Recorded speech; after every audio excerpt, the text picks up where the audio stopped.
الحمد لله رب العالمين والصلاة والسلام على سيد الأنبياء والمرسلين والعاقبة للمتقين. قال الله تعالى وتبارك في القرآن المجيد والفرقان الحميد. بسم الله الرحمن الرحيم. إن الله وملائكته يصلون على النبي يا أيها الذين آمنوا صلوا عليه وسلموا تسليما. الصلاة والسلام عليك يا رسول الله وعلى آلك وصحابك يا حبيب الله. الصلاة والسلام عليك يا رسول الله وعلى آلك وصحابك يا محبوب رب العالمين. حضور نبی کریم صلی اللہ تعالی علیہ وآلہ وسلم کا ادب و احترام نہ صرف کمال ایمان ہے بلکہ اصل ایمان ہے. صحابہ کرام علیہم رضوان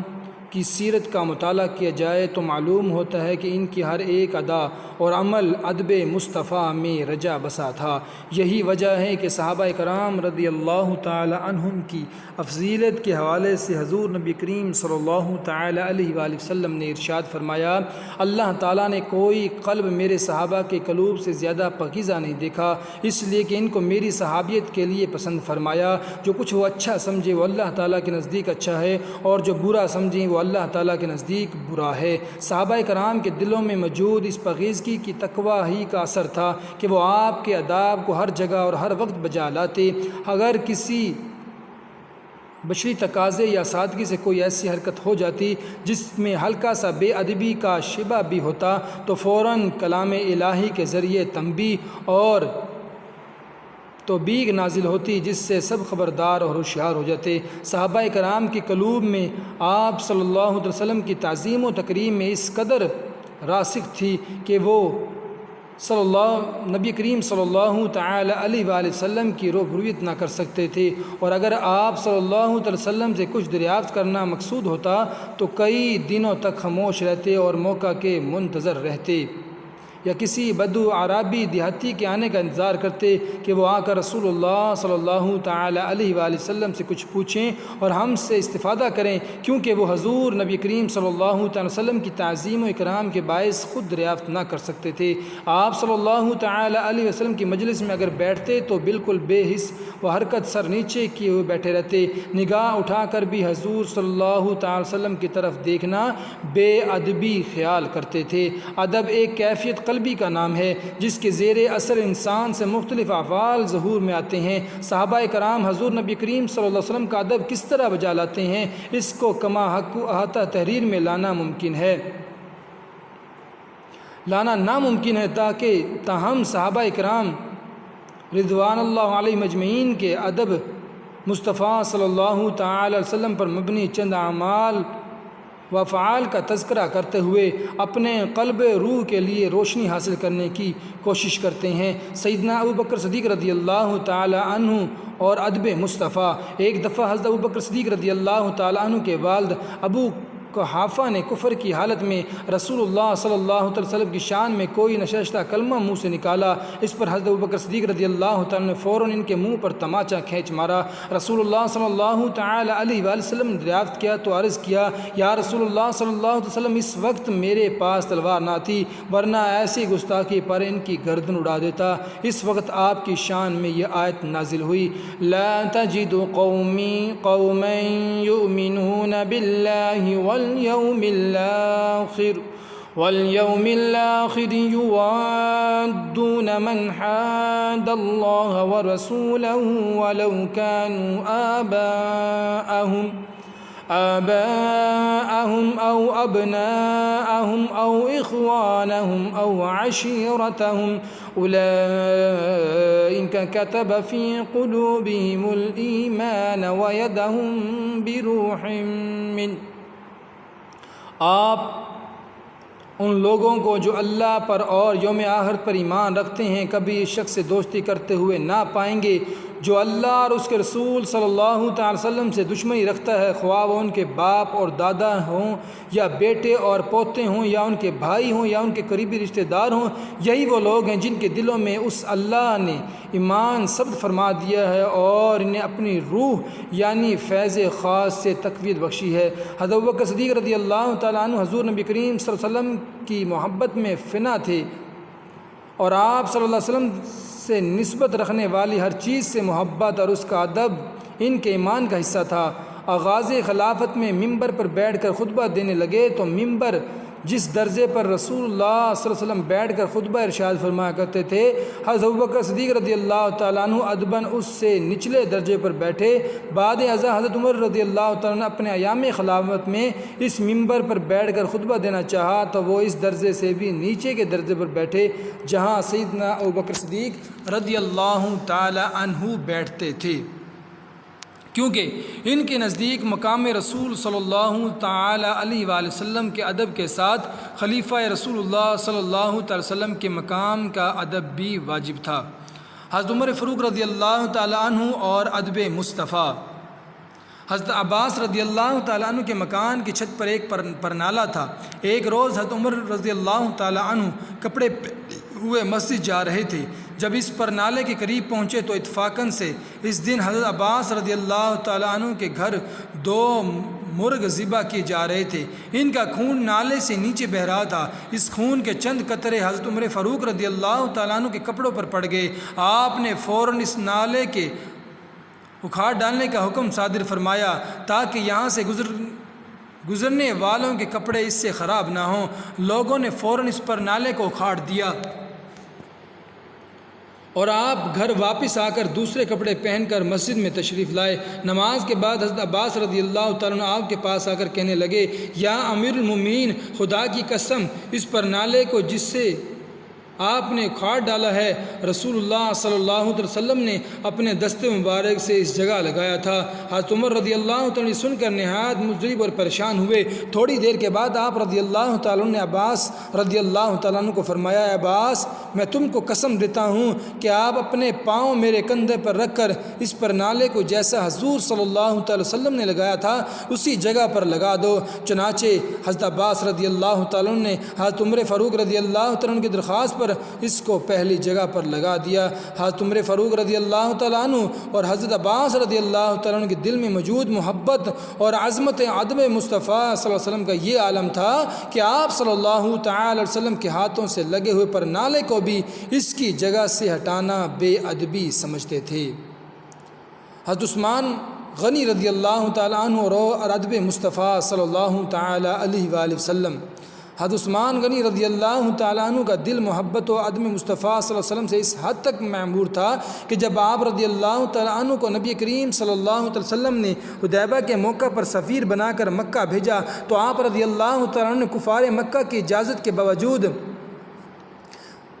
آقا صلی اللہ تعالی علیہ وآلہ وسلم کے بغیر طواف کعبہ کرنے سے انکار کر دیا۔ گویا آپ نے بیت اللہ شریف کے طواف کرنے کے مقابلے میں جو عبادت میں دخل ہے حضور صلی اللہ علیہ وسلم کے ادب کو افضل جانا۔ حضرت عثمان غنی رضی اللہ تعالیٰ عنہ فرماتے ہیں کہ میں اسلام میں چوتھا شخص ہوں اور میرے نکاح میں رسول اللہ صلی اللہ تعالی علیہ وآلہ وسلم نے اپنی 2 شہزادیاں یکے بعد دیگرے دی ہیں اور میں نے جب سے اپنا دہانہ ہاتھ حضور صلی اللہ علیہ وسلم کے دست مبارک سے ملایا ہے اس دن سے میں نے اس ہاتھ سے اپنی شرمگاہ کو کبھی نہیں چھوا۔ ادب کا یہ مرتبہ عظمہ ہے جس کا حق ہر شخص ادا نہیں کر سکتا بلکہ یہ صرف حضرت عثمان غنی رضی اللہ تعالیٰ عنہ کا حصہ تھا۔ معلوم ہوا کہ ادب کا ایک ایسا خاصہ ہے کہ جو کسی حکم یا مثال کا محتاج نہیں بلکہ اہل ایمان کے دلوں کی خاص کیفیت کا نام ہے جس کو وہ ایمان سے متعلق رکھتا ہے۔ حضرت علی رضی اللہ تعالیٰ عنہ اور ادب مصطفیٰ صلی اللہ تعالی علیہ وآلہ وسلم۔ حضرت برہ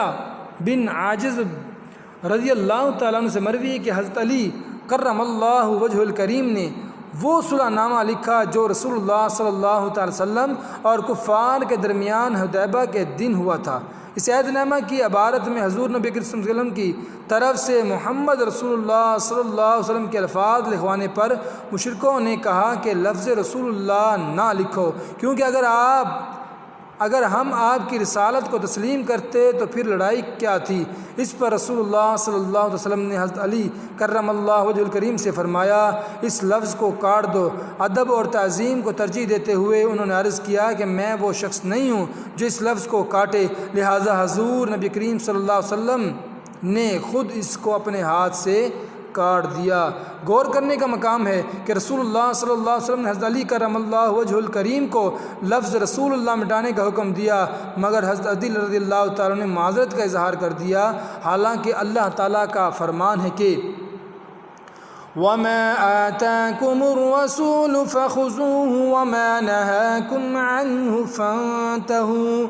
اور جو کچھ رسول اللہ صلی اللہ تعالی علیہ وآلہ وسلم تمہیں عطا فرمائے سو اسے لے لیا کرو، اور جس سے تمہیں منع فرمائے سو اس سے رک جایا کرو۔ وَمَا كَانَ لِمُؤْمِنٍ وَلَا مُؤْمِنَةٍ إِذَا قَضَى اللَّهُ وَرَسُولُهُ أَمْرًا أَن يَكُونَ لَهُمُ الْخِيَرَةُ مِنْ أَمْرِهِمْ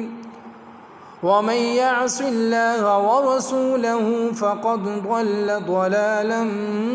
مُبِينًا۔ اور نہ کسی مومن مرد کو یہ حق حاصل ہے اور نہ کسی مومن عورت کو کہ جب اللہ اور اس کا رسول صلی اللہ تعالی وسلم کسی کام کا فیصلہ یا حکم فرما دے تو ان کے لیے اپنے اس کام میں کرنے یا نہ کرنے کا کوئی اختیار ہو، اور جو شخص اللہ اور اس کے رسول صلی اللہ علیہ وسلم کی نافرمانی کرتا ہے تو وہ یقیناً کھلی گمراہی میں بھٹک گیا۔ یہاں ایک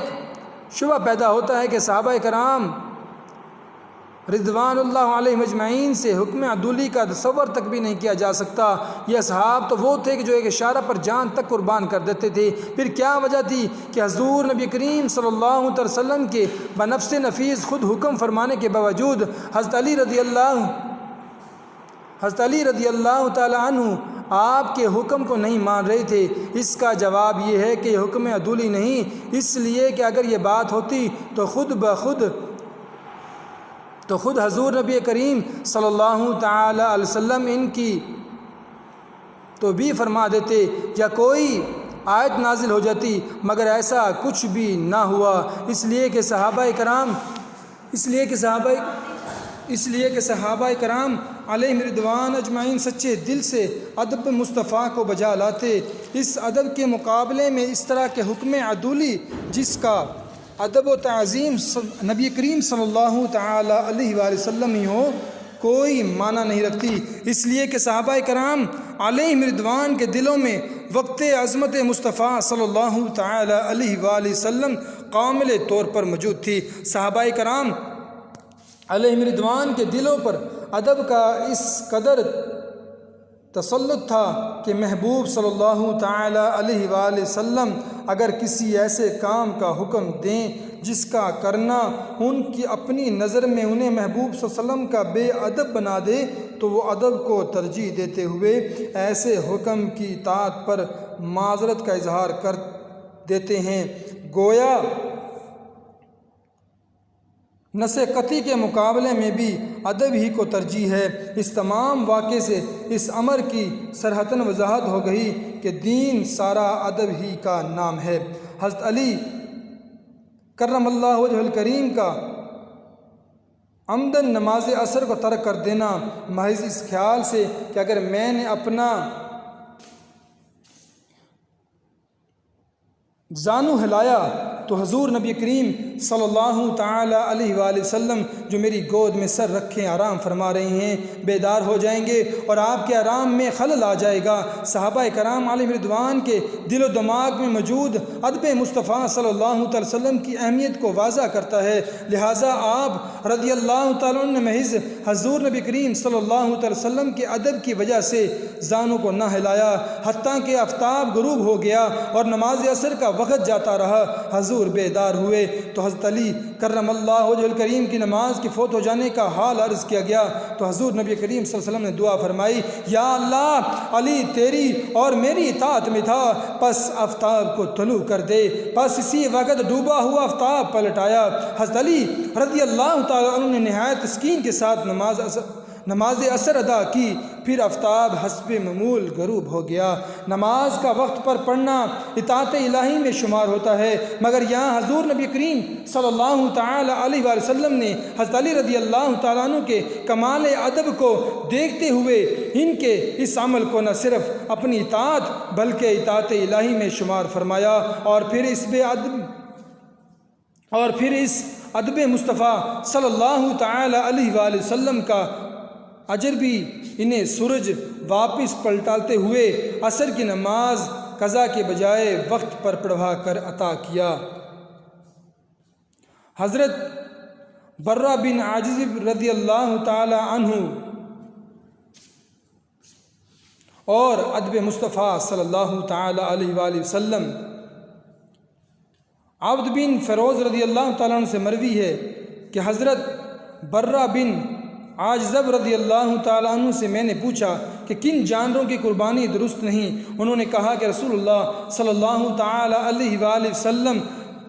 ہم لوگوں میں کھڑے ہوئے اور فرمایا کہ 4 قسم کے جانور ہیں جن کی قربانی درست نہیں، ایک وہ جس کی آنکھ پھوٹی ہو، دوسرا وہ جو سخت بیمار ہو، تیسرا وہ جس کا لنگڑا پن ظاہر ہو، چوتھا وہ جو نہایت دبلا ہو۔ اس کی آپ صلی اللہ علیہ وسلم نے اپنی انگلیوں کے اشارے سے تشریح فرمائی، لیکن میری انگلی آپ صلی اللہ تعالی علیہ وسلم کی انگلیوں سے چھوٹی ہے۔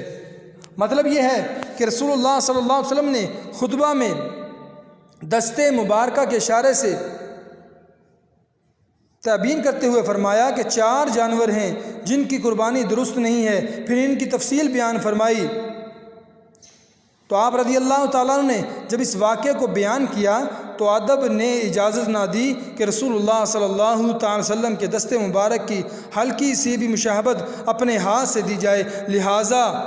عذر ظاہر کیا کہ میری انگلی چھوٹی ہے، جن کو رسول اللہ صلی اللہ تعالی علیہ وسلم کی انگلیوں کے ساتھ کچھ نسبت نہیں۔ ہر شخص سمجھ سکتا ہے کہ 4 کا اشارہ ہاتھ سے کرنے میں مقصود صرف تعین ہی ہوتا ہے، ظاہراً اس میں کوئی مساوات کا شبہ ہے نہ سوئی ادب کا۔ اس کے باوجود ادب نے گوارا نہ کیا کہ حضور نبی کریم صلی اللہ تعالی علیہ وآلہ وسلم کے دستے مبارک کی طرح اپنی انگلی اٹھا کر گنتی کی جائے کہ کن جانوروں کی قربانی جائز نہیں۔ آقا صلی اللہ تعالی وسلم کے دوسرے آداب کو اسی پر قیاس کر لینا چاہیے۔ افسوس ان لوگوں کے حال پر جو ایک طرف اپنے علم کا دعویٰ کرتے ہیں اور دوسری طرف رسول اللہ صلی اللہ علیہ وسلم کی شان میں بے ادبی کے کلمات کہتے ہیں۔ اللہ تعالیٰ انہیں فہیم سلیم عطا فرمائے تاکہ وہ عذاب اخری سے بچ سکیں۔ حضرت ابو ہریرہ رضی اللہ تعالیٰ عنہ اور ادب مصطفیٰ صلی اللہ تعالی علیہ وآلہ وسلم ابو رافع رضی اللہ تعالیٰ عنہ سے مروی ہے کہ حضرت ابو ہریرہ رضی اللہ تعالیٰ عنہ کہتے ہیں کہ ایک روز میں نے رسول اللہ صلی اللہ علیہ وسلم کو مدینہ منورہ کے کسی راستے میں دیکھا، چونکہ میں اجنبی تھا اس لیے چھپ گیا، پھر غسل کر کے حاضر خدمت اقدس ہوا۔ آپ صلی اللہ علیہ وسلم نے فرمایا، اے ابو ہریرہ تم کہاں تھے؟ عرض کیا مجھے نہانے کی ضرورت تھی، اس لیے میں نے آپ کے ساتھ بغیر طہارت کے بیٹھنے کو مکروہ سمجھا۔ فرمایا سبحان اللہ ان المؤمن، پاک ہے اللہ تعالیٰ، مومن نجس نہیں ہوتا۔ ابو ہریرہ رضی اللہ تعالیٰ عنہ کا اس حالت میں آپ صلی اللہ تعالی وسلم کے سامنے نہ آنا ظاہر کرتا ہے کہ حضور صلی اللہ تعالی وسلم کی کمال درجہ کی عظمت ان کے دل میں موجود تھی، جس نے ان کی عقل کو مقہور کر کے ان کے دل کو اس ادب پر مجبور کر دیا، اور نہ وہ جانتے تھے کہ جنابت کا جسم میں سرایت کرنا ایک امر حکمی ہے، ہنسی نہیں جس سے دوسرے کو کراہت ہو، اور یہ بھی ظاہر ہے کہ اس کا اثر دوسرے تک متعدی نہیں ہو سکتا۔ رسول اللہ صلی اللہ تعالی وسلم نے مسئلہ شرعی بیان فرما دیا کہ مسلمان نجس نہیں ہوتا، مگر اصل بات یہی ہے کہ اس حالت میں حاضر ہونے میں صرف عدم مانے تھا۔ اگر نعوذ باللہ طبیعت میں بے باکی ہوتی تو خیال کر لیتے کہ اس حالت میں آقا صلی اللہ تعالی وسلم کی مجلس میں حاضر ہونے میں کوئی معاملت نہیں، بلکہ اس کے ساتھ یہ بھی خیال آ سکتا تھا کہ چل کر تو دیکھیں کہ حضور منع فرمائیں گے تو ایک مسئلہ معلوم ہو جائے گا، خصوصاً اس زمانہ میں کہ ہر روز نئے نئے مسائل معلوم ہونے کی ضرورت سمجھی جاتی ہے، لیکن ایسا نہ کیا اس لیے کہ ادب نے ان کو ایسا کرنے کی اجازت و جرت نہ دی۔ حضرت اصلع بن شریک رضی اللہ تعالیٰ عنہ اور ادب مصطفیٰ صلی اللہ تعالی وسلم زرقانی نے شرح محاب میں یہ حدیث نقل کی ہے کہ اصلع بن شریک رضی اللہ تعالیٰ عنہ کہتے ہیں کہ میں رسول اللہ صلی اللہ تعالی علیہ وآلہ وسلم کی اونٹنی پر کجاوا باندھا کرتا تھا۔ ایک رات مجھے نہانے کی حاجت ہوئی اور حضور نبی کریم صلی اللہ تعالی وسلم نے کوچ کا ارادہ فرمایا۔ اس وقت مجھے نہایت تر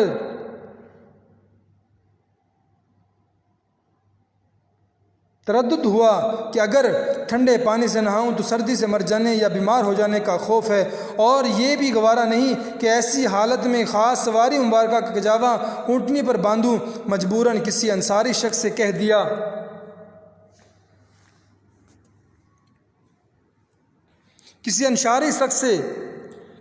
کہ کجاوا باندھے۔ پھر میں نے چند پنتر رکھ کر پانی گرم کیا اور نہا کر رسول اللہ صلی اللہ تعالی وسلم اور صحابہ کرام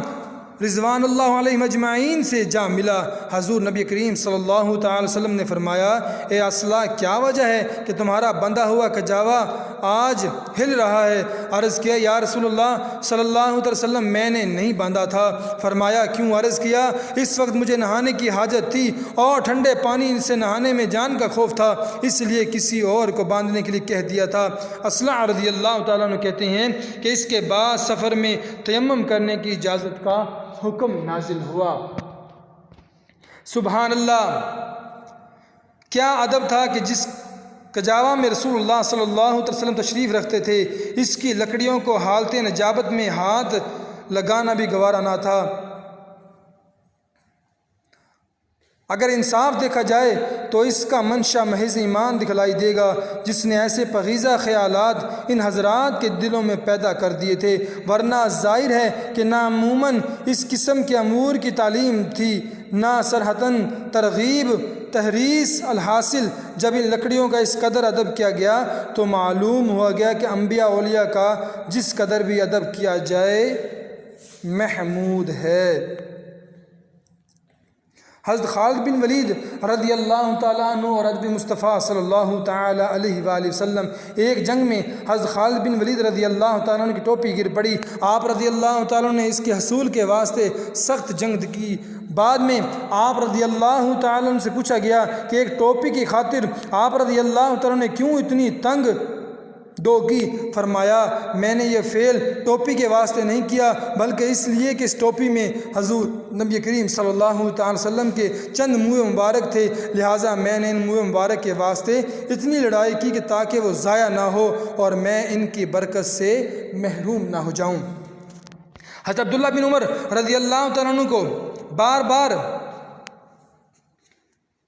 بارہا مرتبہ دکھایا گیا کہ انہوں نے اپنے ہاتھ کو رسول اللہ صلی اللہ علیہ وسلم کے بیٹھنے کی جگہ پر رکھا اور پھر اس کو اپنا منہ پر ملا۔ افسوس، آج لوگوں کو صحابہ کرام علیہم رضوان، اہل بیت و طہار اور ائمہ اسلاف کے مسلک سے کس قدر دور کر دیا گیا ہے۔ اس زمانہ میں حالانکہ ان امور کی تعلیم عموماً نہ تھی، مگر دل ہی میں کچھ ایسے مذہب اور مؤدب تھے کہ قسم کے آداب اور طرح طرح کے حسن و عقیدت پر دلالت کرنے والے افعال خود بخود ان سے ظہور پاتے تھے اور وہ ان کو حصول شریعہ پر منطبق کر دیتے تھے۔ ان حضرات کے دل وہ تھے جن کو تمام بندوں کے دلوں پر فضیلت ہونے کی وجہ سے اللہ تعالیٰ نے صحابیت کے واسطے منتخب فرمایا تھا۔ خیر القرآن کا یہ حال تھا کہ ہر قسم کے آداب کی بنیاد رکھی جاتی تھی، اور اس آخری زمانہ کا یہ حال ہے کہ اگر کسی سے اس قسم کے افعال صادر ہو جائیں تو ہر طرف سے اعتراضات کی بوجھاڑ ہونے لگتی ہے، اور صرف اعتراض ہی نہیں بلکہ شرک کے الزام تک نوبت پہنچا دی جاتی ہے۔ اللہ تعالیٰ مسلمانوں کو ادب مصطفیٰ صلی اللہ تعالی علیہ وسلم عطا فرمائے۔ رسول اللہ صلی اللہ علیہ وسلم کی تعظیم و تکریم جیسی آپ کی زندگی میں کرنا واجب و لازم ہے، ویسے ہی آپ کے وصال کے بعد بھی واجب و لازم ہے۔ حضرت ابوبکر صدیق رضی اللہ تعالیٰ عنہ نے فرمایا، رسول اللہ صلی اللہ تعالی وسلم کی بارگاہ میں آواز کو بلند نہیں کرنا چاہیے، نہ زندگی میں اور نہ ہی وصال کے بعد۔ حضرت عائشہ صدیقہ رضی اللہ تعالیٰ عنہ کے بارے میں روایت ہے، جب انہوں نے مسجد نبوی کے ارد گرد گھروں میں گاڑی جانے والی گاڑی جانے والی کھونٹی اور میغ ٹھوکنے کی آواز سنی تو انہوں نے ان گھر والوں کے پاس کہلایا بھیجا کہ رسول اللہ صلی اللہ علیہ وسلم کو اذیت نہ دو۔ حضرت علی رضی اللہ تعالیٰ عنہ کے بارے میں مروی ہے، آپ نے اپنے دروازے کے کواڑ اس وعید سے بچنے کے لیے اور رسول اللہ علیہ وسلم کے پاس ادب کی خاطر کپڑے کے بنائے ہوئے تھے۔ مسجد نبوی کی تعظیم نہ کرنے پر تعزیری حکم۔ مسجد نبوی میں ادب مصطفیٰ صلی اللہ تعالی وسلم کی بنا پر اونچا بولنا ممنوع ہے، اس لیے حضرت عمر رضی اللہ تعالیٰ نے مسجد نبوی میں آواز بلند کرنے والے کو تنبیہ کی اور ڈانٹا۔ سعید بن یزید رضی اللہ تعالیٰ سے مروی ہے کہ میں ایک بار مسجد نبوی میں کھڑا تھا کہ کسی نے مجھے کنکری ماری، دیکھا تو عمر بن خطاب رضی اللہ تعالیٰ عنہ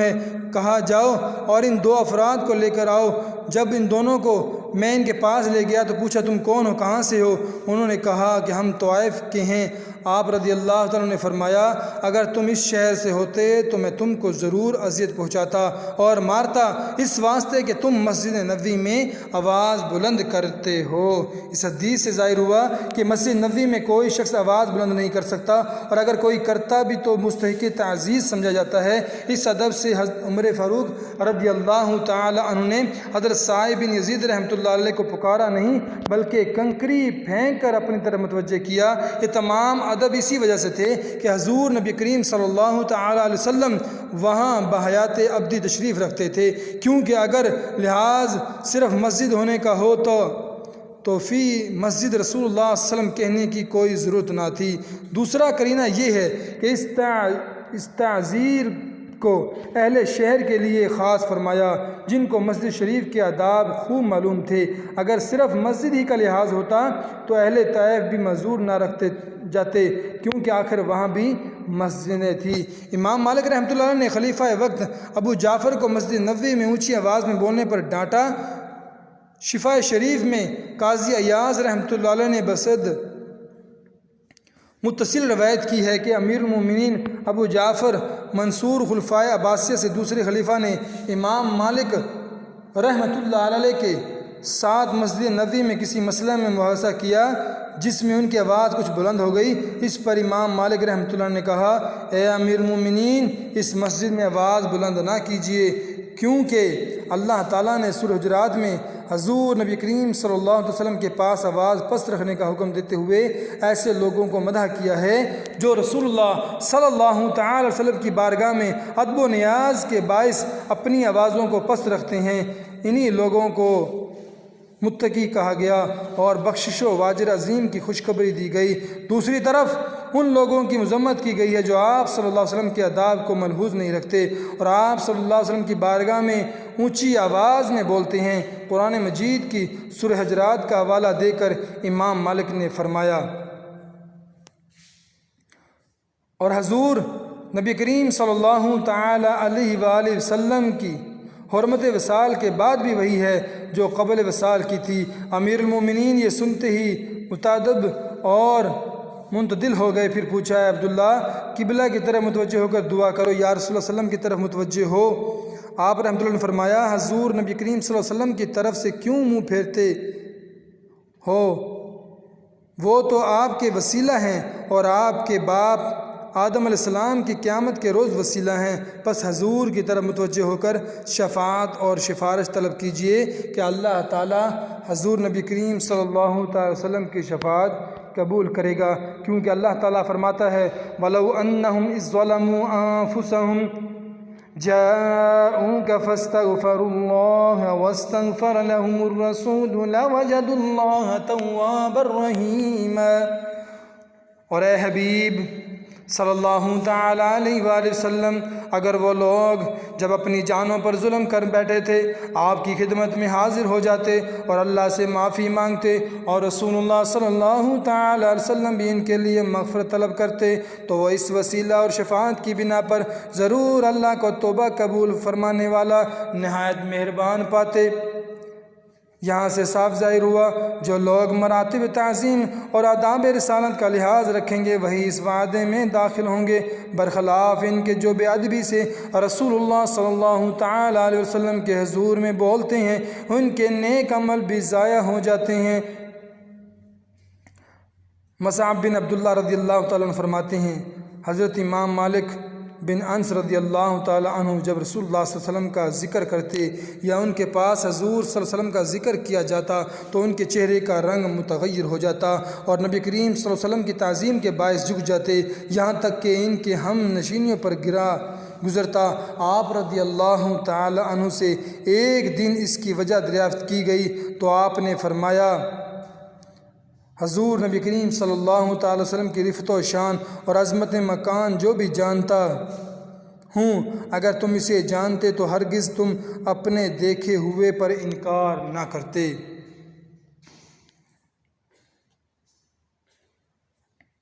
امام مالک بن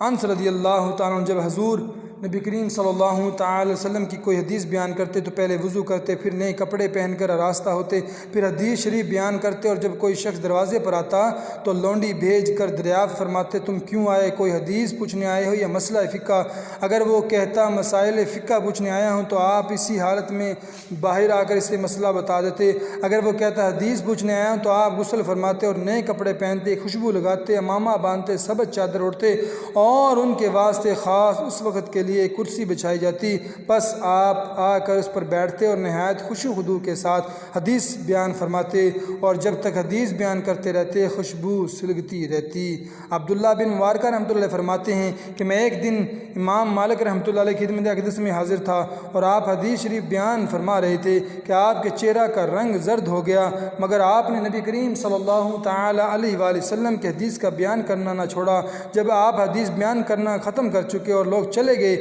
تو میں نے ماجر دریافت کیا، فرمایا کوئی آج حدیث بیان کرنے کے دوران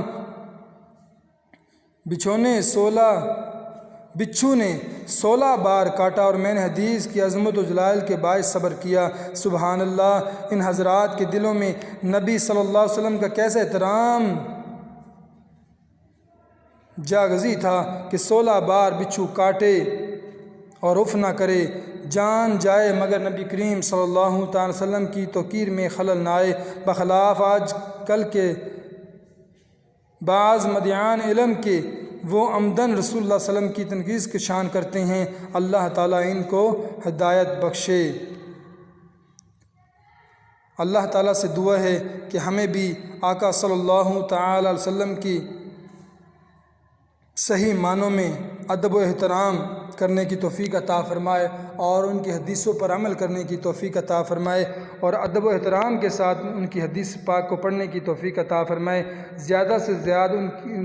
زیادہ ان کی حدیثوں کو یاد کرنے کی توفیق عطا فرمائے۔ آمین بجاہ النبی الامین صلی اللہ تعالی علیہ وآلہ وسلم۔